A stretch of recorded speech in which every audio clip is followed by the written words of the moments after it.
வீட்ல இருக்கிற பெண்கள் அறிவுக்கரசிக்கு கொடுத்த பதிலடி யாருக்கெல்லாம் பிடிச்சிருக்கோ நம்ம வீடியோக்கு ஒரு லைக்கை போட்டு தெரிவிச்சுறீங்க. ப்ரோமோலயே பார்த்துருப்பீங்க. பயங்கரமா பார்த்தீங்கன்னா அடி வெளுத்து வாங்கிடுவாங்க. நந்தினி, ரேணுகா, ஈஸ்வரின்னு சொல்லிட்டு எல்லாருமே. ஸோ உங்ககிட்ட தனியா கேட்கணும், மன்னிப்பு கேட்கணும் அப்படின்னு பார்த்தீங்கன்னா கூட்டிட்டு போயிடுறாங்க. மன்னிப்பு கேட்கறது யாருக்கும் தெரியக்கூடாதுன்னு நினைக்கிறீங்களா? பரவாயில்லையே நம்ம வழிக்கு வந்துட்டீங்க அப்படின்னு பார்த்தீங்கன்னா பேசிட்டு இருக்க அறிவுக்கரசிக்கு, அப்படியே அங்கேருந்து ஒரு பஞ்ச், இங்கேருந்து ஒரு பஞ்சுன்னு பார்த்தீங்கன்னா பெட்ல போட்டு புரட்டி எடுத்து அடி அடின்னு அடிச்சிடுறாங்க. உன்னால கல்யாணமும் பண்ணி வைக்க முடியாது. ஒரு விஷயமும் உன்னால பண்ண முடியாது. இந்த வீட்ட விட்டு போயிடு. நீ எங்க வீட்ல வந்து எங்களுக்கே அதிகாரம் பண்ணிட்டு இருக்கியா? யார் குடுத்தது இந்த தைரியம் எல்லாம் அப்படின்னு பார்த்தீங்கன்னா, செவுல்லே இழுகுவாங்க நந்தினி எல்லாம். அதுலயும் ரேணுகா, என் புருஷன உள்ள தள்ளிட்டு, உன் மாமா வெளிய இருப்பான். அல்லாம் பண்ண அநியாயம்காரன். ஆனா என் புருஷன் உள்ள இருக்கணுமா? அப்படின்னு பார்த்தீங்கன்னா கேட்பாங்க. ஸோ இந்த வீட்ட விட்டு மரியாதையா அப்படியே வெளிய போயிடணும். யார்கிட்டயும் பேசக்கூடாதுன்னு சொல்லுவாங்க. அவங்க படிக்கட்டில இறங்கி வரும்போதே தெரியும் எந்த அளவுக்கு அடிய வாங்கியிருப்பாங்கன்னு சொல்லிட்டு, அங்க இருக்கிறவங்கலாம் அறிவுக்கரசி, "இந்தாம்மா அறிவு" அப்படின்னு பார்த்தீங்கன்னா, ஆதி குணசேகரனும், நம்ம கதிர் எல்லாருமே கேட்டுட்டே இருப்பாங்க. பட் அவங்க கிட்ட யார்கிட்டயுமே பேசாம போயிடுவாங்க. என்ன நடந்துச்சுன்னு தெரியலப்பா, அறிவுக்கரசி அமைதியா போறா. அவ இவ்ளோ அமைதியா இருந்து நான் பார்த்ததே இல்ல அப்படின்னு பார்த்தீங்கன்னா, கதிர் கிட்ட ஆதி குணசேகரன் பேசிட்டு இருப்பாருங்க. ஸோ இது எல்லாத்துக்கும் காரணம் என்னன்னு பார்த்தீங்கன்னா, அன்ப தர்ஷன் கூட பழக விட்டுட்டு இருந்தாங்க. அதாவது தர்ஷன விட்டு நீ எங்கேயுமே போகக்கூடாது. இந்த பார்கவி உனக்கு சக்காலத்தியே வந்துருவா. ஸோ தர்ஷன் கூடவே இரு. தர்ஷன் என்னென்ன பண்றான்னு பார்த்துட்டே இரு. அவன்கிட்ட பாசமா அவன் கூடவே இருந்துரு கடைசி வரைக்கும் அப்படின்னு பார்த்தீங்கன்னா சொல்லிட்டு இருப்பாங்களா? அதே மாரி பார்த்தீங்கன்னா, அந்த அந்த அன்பு பொண்ணும் பண்ணிட்டு இருக்கோம். ஸோ இதெல்லாம் பார்த்த வீட்ல இருக்கிற பெண்களுக்கு பயங்கர கோவம் வந்துடுச்சு. எங்கிருந்தோ வந்தவ ஒருத்தி நம்மள வந்து ஆள்றாளே! இந்த வீட்ல இத விட பதிலடி யாருமே குடுக்க முடியாது. யாரெல்லாம் நம்மள அடக்கணும்னு நினைக்கிறாங்களோ, அவங்களுக்கெல்லாம் ஒரு சிறந்த பதிலடி அப்படின்னு பார்த்தீங்கன்னா, பலார்ன்னு அரைஞ்சு வெளிய அனுப்பிச்சுருவாங்க. ஸோ அவங்களும் பார்த்தீங்கன்னா, இந்த வீட்டை விட்டே போயிடுவாங்க. இப்ப தர்ஷனுக்கு ஏற்கனவே பார்த்தீங்கன்னா, பார்கவி மேல ஒரு அதாவது ஒரு அன்பு இருக்குங்க. அதாவது அவங்க அப்பாவ அடக்கம் பண்ணும்போது கூட, "என்ன மன்னிச்சிரு. இந்த மாரி ஒரு தப்ப நான் பண்ணிட்டேன் என் லைஃப்லயே. இது எல்லாத்துக்கும் காரணம் நான் தான்" அப்படின்னு பார்த்தீங்கன்னா, தலையில அடிச்சுக்கிட்டு போய் கேட்பாரு. "உன்ன இந்த நிலைமையில பார்க்கறதுக்கு நான் ஆளாயிட்டேன்னும்போது எனக்கு ரொம்ப வருத்தமா இருக்கு. உன் காலடியிலே கிடக்கிற 365 நாளும் உன் காலடியிலே கிடக்கேன். என் வாழ்க்கையே உன் காலடியிலே போயிடட்டும்" அப்படின்னு பார்த்தீங்கன்னா, கல்யாணம் பண்ணிக்கிற மாரி பேசிட்டு இருப்பாரா.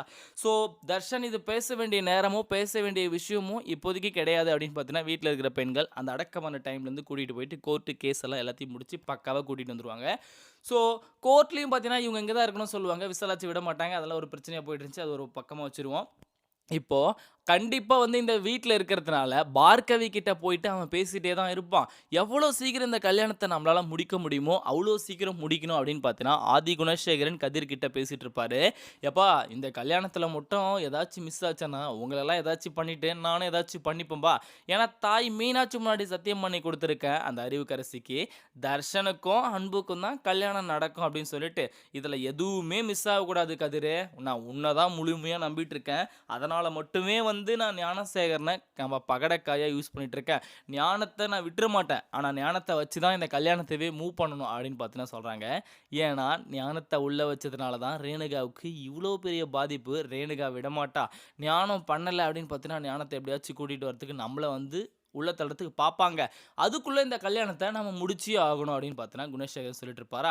ஸோ கோர்ட்ல சொன்னது என்னவோ 10 நாள் வந்து காவல்துறை எடுத்து விசாரிக்கணும் நம்ம ஞானத்த அப்படின்னு சொல்றாங்க. ஆனா 15 நாளைக்குள்ள யார் இந்த கேஸ்லலாம் இன்வால்வ் ஆயிருக்காங்களோ, அவங்களையும் இந்த கூண்டுல நீங்க நிறுத்தியே ஆகணும் அப்படின்னு பார்த்தீங்கன்னா, ஜட்ஜ் அம்மா தீர்ப்பு சொல்லிடுவாங்க.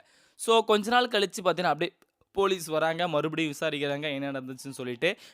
எனக்கும் இதுக்கும் எந்தவித சம்மந்தமும் கிடையாது. ஞானம் அடிச்சான்னு சொல்லிட்டு குற்றவாளி, அதாவது குற்றவாளியே குற்றத்த ஒத்துக்கிறதுனால அவன் சரண்டர் ஆயிட்டான்னு சொல்லிட்டு அவன ஜெயில்ல போட்டாங்க அப்படின்னு சொல்றாங்க. ஸோ "உனக்கெல்லாம் வெட்கமாவே இல்லையாய்யா?" அப்படின்னு பார்த்தீங்கன்னா, ரேணுகா வந்து கேட்குறாங்க. "எல்லா தப்பும் பண்ண நீ வெளிய, எந்த தப்பும் பண்ணாத புள்ள பூச்சியா அண்ணன் சொல்றதெல்லாம் கேட்ட எங்க வீட்டுக்காரன் உள்ள. என்ன நியாயம் இருக்கு பார்த்தியா? ஆனா ஒரு விஷயம்யா, இப்பதான் வந்து என் வீட்டுக்காரன் உன்னை யாரு, நீ யாரு, நீ என்னெல்லாம் பண்ணியிருக்கன்னு புரிஞ்சுக்க போறான். ஏன்னா உன் சுயநலத்துக்காக அவர பகடைக்காயா நீ யூஸ் பண்ணிக்கிட்ட. அது எல்லாமே அவருக்கு இப்பதான் தெரிய போகுது. இந்த சந்தர்ப்பத்தை ஏற்படுத்தி கொடுத்ததுக்கு ரொம்ப நன்றி" அப்படின்னு பார்த்தீங்கன்னா சொல்லிடுவாங்க. அதே மாரி நீ நினைக்கிற எந்த விஷயமும் இந்த வீட்ல உன்னால இதுக்கு மேல பண்ணவே முடியாது. நாங்க சொல்றோம். இப்போ ஓப்பன் சேலஞ்சா சொல்றோம். இந்த பொண்ணு, இந்த பையனுக்கு தான் கல்யாணம் பண்ணி வைப்போம். தர்ஷன் தான் கல்யாணம் பண்ணிக்க போறான். கண்டிப்பா நீ நெனைக்கிறது எதுவுமே நடக்காது அப்படின்னு பார்த்தீங்கன்னா, ஓப்பனாவே மூஞ்சுக்கு முன்னாடியே பேசிருவாங்க ரேணுகா. ஆனா, இது எல்லாத்தையுமே பார்த்துட்டு ஆதி குணசேகரன் அமைதியாவே இருப்பாரு. ஏன்னா, விட்டு புடிக்கலான்றது தாங்க அவருடைய குணமே. அதாவது ஏற்கனவே பார்த்தீங்கன்னா, அவங்கள நல்லபடியா பேசி கொடைக்கானல்லேருந்து மதுரைக்கு வர வச்சு புடிச்சாரா, அதே மாரி நல்லபடியா பேசி கேஸ்ல லாஸ்ட்டா ஒரு ட்விஸ்டிங் வச்சாரா, ஞானத்த சரண்டர் ஆகுன்னு சொல்லிட்டு ஞானத்த 10 நாள் கழிச்சு வெளிய எடுக்குறேன்னு சொன்னாரு. ஆனா 10 நாளைக்குள்ள இவங்களே உள்ள போயிடுவாங்க போல இருக்கு. இவங்க பண்றதெல்லாம் பார்த்தா. பார்கவிய நம்ம எது பண்ணாலும் இப்போதைக்கு அந்த பொண்ணு மேல கை வச்சாலே நம்மள உள்ள தூக்கி போட்டுருவாங்க. ஸோ நாம பண்ணாம வேற யாராச்சும் பண்ண வச்சா, நாம சைலன்ட்டா வீட்ல இருக்கிற மாரி இருப்போம். ஆனா பார்கவிய எப்படியாச்சும் கடத்தி கொண்டு போய் எங்கேயாச்சும் முடிச்சு விட்டுருவோம் அப்படின்னு பார்த்தீங்கன்னா பிளான போடுறாங்க. இவங்க பிளான் போடுறது எல்லாமே இவங்களுக்கே வினையா தான் முடிய போகுது. ஏன்னா கோர்ட்லயும் சரி, போலீஸ் ஸ்டேஷன்லயும் சரி, ஆதி குணசேகரன் மேல ஆல்ரெடி பரோல் இருக்கு. பரோல் மட்டும் கேன்சல் ஆச்சுன்னா மறுபடியும் உள்ள வந்து கழி திண்ண வேண்டியதுதான்னு எல்லாருக்குமே தெரியும். இப்போ சாருபாலா வந்து ஏதாச்சும் ஒரு ஆதாரம் கிடைக்கும். அவங்களுக்கு எதிரா இருக்கிற ஆதாரம். அந்த ஆதாரத்த திரட்டுங்க. கேஸ நான் மூவ் பண்ணி நான் தெளிவா முடிச்சு காமிக்கிறேன் அப்படின்னு பார்த்தீங்கன்னா சொல்லிட்டு இருப்பாங்க. ஸோ சாருபாலா கையில விஷயத்தெல்லாம் சொல்லுவாங்க. இந்த மாரி இவங்க கட்டாய கல்யாணம் பண்றதுக்காக பார்த்துட்டு இருக்காங்க. இந்த கட்டாய கல்யாணத்த தடுத்து நிறுத்தி, கொஞ்ச நாள் போகட்டும். நம்ம பார்கவியோட மனசு ஒருநிலைப்படுத்துறதுக்கு அப்புறம், நான் தர்ஷனுக்கே கல்யாணம் பண்ணி குடுக்கலாம் அப்படின்னு ஒரு ஐடியால இருக்கேன். ஏன்னா, இப்போதைக்கு தர்ஷன் திருந்தி வந்து வாழ்ந்துட்டான். அவன் பணத்துக்காக ஆசைப்பட்டு அந்த அறிவுக்கரசியோட தங்கச்சிய கல்யாணம் பண்ணிக்கிறதுக்காக ஒரு காலத்துல இருந்தான். ஆனா, இப்ப திருந்தி பார்கவிய முழுமையா வந்து புரிஞ்சுக்கிட்டான். என்ன ஒண்ணு பார்கவி இப்படி இருக்கிறதுக்கு காரணமும் தர்ஷன் தான் எனக்கு வருத்தமா இருக்கு அப்படின்னு பார்த்தீங்கன்னா, ஈஸ்வரி சாருபாலா கிட்ட பேசிட்டு இருப்பாங்க. இப்போ ஓவராலா பார்த்தீங்கன்னா, சாருபாலாவுக்கு எல்லா விஷயமும் தெரிஞ்சு போச்சு. ஒரே ஒரு ஆதாரத்த மட்டும் திரட்டுங்க. அவர உள்ள தள்ளிடலாம். அவரு வெளிய வர்ற வழிக்குள்ளவே இந்த கல்யாணத்த சிறப்பா முடிக்கலாம். ஞானமும் வெளிய எடுத்துடலாம் அப்படின்னு பார்த்தீங்கன்னா சொல்லுவாங்க. ஸோ ஆதாரத்த தேடி சிசிடிவி ஃபுட்டேஜ் ஏதாச்சும் கிடைக்குமான்னு சொல்லிட்டு பெண்கள் வந்து தேட ஆரம்பிக்கிறாங்க. ஜீவானந்தத்தோட உதவியோட. ஜீவானந்தம் இதுக்கப்புறம் இந்த கேஸ்ல நான் சம்மந்தப்பட மாட்டேன். எனக்கு நெறைய வேலை இருக்கு. சமூக பொறுப்புங்களும் இருக்கு. பார்கவிய நல்லபடியா பார்த்துக்கங்க. அதுதான் வந்து எனக்கும். ஏன்னா பார்கவி இப்படி இருக்கிறதுக்கு ஒரு காரணமும் நான் தான் சொல்லிடுறாங்க. பட் எந்த ஒரு சிசிடிவி ஃபுட்டேஜ்லயுமே பார்த்தீங்கன்னா, இவங்க சண்டை போட்டது கவர் ஆவல. அதாவது கதிர் வந்து லெஃப்ட் கையில பார்கவியோட அப்பாவ கழுத்த நெரிக்கிறதும், ரைட் கையில பார்கவியே கழுத்த நெரிக்கிறதும் ஒரு ஃபுட்டேஜ் நம்ம பார்த்துருப்போம். அந்த ஒரு ஃபுட்டேஜ் கிடைச்சா மட்டும் போதும். கண்டிப்பா கதிர ஈஸியா உள்ள தள்ளிடுவாங்க. கூடவே குணசேகரனும் இழுத்து. ஏன்னா குணசேகரன் மேல ஆல்ரெடி கேஸ் இருக்கு இல்லையா? அதனால அந்த ஃபுட்டேஜ் கிடைக்குமான்னு எங்கெங்கேயோ தேடுறாங்க. ஆனா எங்கேயுமே கிடைக்கல. ஒரு வழியா ஒரு இடத்துல மட்டும் கதிர் கார தொரத்திட்டு போன ஒரே ஒரு ஃபுட்டேஜ் மட்டும் கிடைக்குது. ஸோ கதிர் இத பண்ணல. ஞானம் தான் பண்ணாரு அப்படின்னு பார்த்தோன்னா அவரே ஒத்துக்கிட்டாரா? மரத்துல தரலன்னு சொல்லிட்டு. ஆனா கார மட்டும் தான் இவர் தொரத்திட்டு போற ஃபுட்டேஜ் வந்து கிடைக்குது. அதனால இதை எடுத்தும் பெண்களுக்கு எந்த ஒரு யூஸுமே கிடையாது. ஸோ பெண்கள் இப்ப என்ன பண்றாங்கன்னு பார்த்தீங்கன்னா, தர்ஷனையும், பார்கவியும் நல்லபடியா பேச விடுறாங்க. பட் இவங்க 2 பேரும் பேசிட்டு இருக்கிறது குணசேகரனும், கதிரும் பார்த்துட்டே தான் இருக்காங்க. ஆனா என்ன பண்ண முடியும்? இப்ப நம்ம போயிட்டு பார்கவிய பலார்ன்னு ஒரு அற அறைக்கலான்னு பார்க்குறேன். ஆனா மறுபடியும் வந்து நம்ம ஜெயிலுக்கு போற மாரி ஆயிடும்.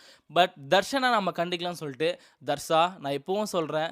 குடும்பம் மானத்த சந்தி சிரிக்க வச்சிராத. என்னுடைய மானத்த என்னுடைய நடு ரோட்ல நிறுத்திறாத. என்ன நீ தயவு செஞ்சு சொல்றேன். நான் சொல்ற பொண்ண கல்யாணம் பண்ணிக்க" அப்படின்னு சொல்றாங்க. "அப்பா நான் ஒரு விஷயம் சொல்றேன் உங்களுக்கு புரியுதா? எல்லா தப்பும் பண்ணிட்டு நீங்க வெளிய இருக்கீங்க. எந்த தப்பும் பண்ணாத சித்தப்பா உள்ள இருக்காரு. இதுவே வந்து ஃபர்ஸ்ட்டு தப்பு. 2வது தப்பு ஒரு வயசான ஆள அடிச்சே சாவடிச்சுட்டீங்க. 3வது தப்பு அம்மாவ நம்ப வச்சு என்ன இங்க கொண்டு வர வச்சுட்டீங்க. ஏன்டா அப்ப தாடிக்காரன் கூட நீ இருக்கிறது, உங்க அம்மா பேசுறதெல்லாம் தப்பா உனக்கு தெரியல. என் மானத்த வாங்குறியேடா. நீ தான்டா ஃபர்ஸ்ட்டு இருந்து அந்த பொண்ண கல்யாணம் பண்ணிக்கிறேன்னு சொன்ன. அப்ப ஏதோ பணத்தாசையில உங்க பக்கம் இருக்கிற நியாயத்த மட்டும் தெரிஞ்சுக்கிட்டு நான் பண்ணேன். ஆனா நியாயம் எது, அநியாயம் எதுன்னு தெரிஞ்சதுனால மட்டுமே இப்போ வந்து நான் பார்கவிய மனசார விரும்புறேன்ப்பா. என்னுடைய முடிவு இதுதான் சொல்றாங்க. அப்போ உன்ன கொலை பண்ணிட்டு தான் வந்து நான் இந்த கல்யாணத்த தடுத்து நிறுத்தணும்னா, அதுக்கும் நான் போவேன் அப்படின்னு பார்த்தீங்கன்னா, ஆதி குணசேகரன் சொல்றாரு. ஏன்னா ஆதி குணசேகரன் சொல்லியிருக்காரு, நான் ஜெயிக்கணும்னா யார வேணா பலி குடுப்பேன், யார வேணா பகடைக்காயா யூஸ் பண்ணுவேன்னு சொல்லிட்டு. அதனால மட்டுமே இப்போ ஞானன்ற ஒருத்தர் பார்த்தீங்கன்னா உள்ள இருக்காரு. நான் ஜெயிக்கணுன்றதுக்காக தான் ஞானத்தவே நான் உள்ள தள்ளியிருக்கேன். உன்னெல்லாம் போட்டு தள்ளிட்டு போறதுக்கு எனக்கு எவ்வளோ நேரம்டா ஆகும்? மகனும் பார்க்க மாட்டேன், பொண்டாட்டியும் பார்க்க மாட்டேன், தம்பியும் பார்க்க மாட்டேன். நான் ஜெயிக்கணும்னா அப்படின்னு பார்த்தீங்கன்னா, ஒரு ஈகோயிஸ்ட்டா பேசிட்டு இருப்பாரு பெத்த பையன்கிட்டயே. ஸோ தர்ஷன் இப்ப என்ன சொல்லுவாருன்னா, நானும் அதே தான்ப்பா சொல்றேன். என் கல்யாணத்துக்கு என் விருப்பத்துக்கு நீங்க மாறா வந்தீங்கன்னா, நானும் இதுக்கப்புறம் வந்து மனுஷனாவே இருக்க மாட்டேன். என்ன பண்ணுவேன்னே எனக்கு தெரியாது அப்படின்னு பார்த்தீங்கன்னா சொல்லுவாங்க. "ஏய் என்ன அண்ணன்கிட்ட ஒசத்தி பேசுற? இவளுக்கு போலீஸ் பாதுகாப்பு குடுப்பாங்கன்னு நீ நெனச்சிட்டு இருக்கியா? போலீஸவே தூக்குற அளவுக்கு என்கிட்ட ஆள் ஆள் இருக்கு அப்படின்னு பார்த்தீங்கன்னா, கதிர் அந்த இடத்துல எகிறிக்கிட்டு வருவாரு. ஸோ இதெல்லாம் பார்த்துட்டு பார்கவி பார்த்தீங்கன்னா, "நீங்க என்ன அநியாயம் வேணா பண்ணிக்கங்க. தயவு செஞ்சு என்ன மறுபடியும் சாகடிக்கணும்னு நெனைக்காதீங்க" அப்படின்னு பார்த்தீங்கன்னா சொல்லிடுவாங்க. ஏன்னா, எங்க அப்பாவுக்குன்னு இருந்த ஒரே ஒரு உறவு நான் தான். எனக்குன்னு இருந்த ஒரே ஒரு உறவு எங்க அப்பா தான். இப்ப எங்க அப்பாவே சாவடிச்சுட்டீங்க. அப்பவே நான் பாதி இறந்து போயிட்டேன். இதுக்கப்புறம் என்ன சாவடிச்சு என்ன பண்ண போறீங்க நீங்கலாம்? அப்படின்னு பார்த்தீங்கன்னா கேட்பாங்க. ஸோ பார்கவி பேசுனது உண்மையிலேயே மனச உலுக்கிடுச்சுன்னே சொல்லலாம். அந்த அளவுக்கு பார்த்தீங்கன்னா, அந்த பொண்ணு கஷ்டத்த அனுபவிச்சிருக்கு. எந்த தப்புமே பண்ணாமயே. ஏன்னா, இது எல்லாத்துக்கும் காரணம் தர்ஷன் தான். தர்ஷன் தான் லவ் பண்றேன்னு சொல்லி ஏமாத்துனாரு. தர்ஷன் மறுபடியும் கொலை பண்றதுக்காக முயற்சி பண்ணாரு. தர்ஷன் இவங்க ஊர விட்டு போயும் கொடைக்கானலுக்கு ஃபாலோ பண்ணிட்டு அவங்க இடத்துக்கே போயிட்டாரு. அதுதான் செஞ்ச தப்பு. பெரிய தப்பு தர்ஷன் பண்ணது. இதே மாரி இன்ட்ரஸ்டிங்கான வீடியோ நீங்க பார்த்து தெரிஞ்சுக்க நம்ம சேனல சப்ஸ்கிரைப் பண்ணி பெல் ஐகான கிளிக் பண்ணிக்கங்க. அப்பதான் நான் போடுற வீடியோ அடுத்தடுத்து உங்களுக்கு உடனுக்குடனே நோட்டிஃபிகேஷன்ல வந்து சேரும். அடுத்த வீடியோல சந்திக்கலாம். அதுவரைக்கும் பாய்.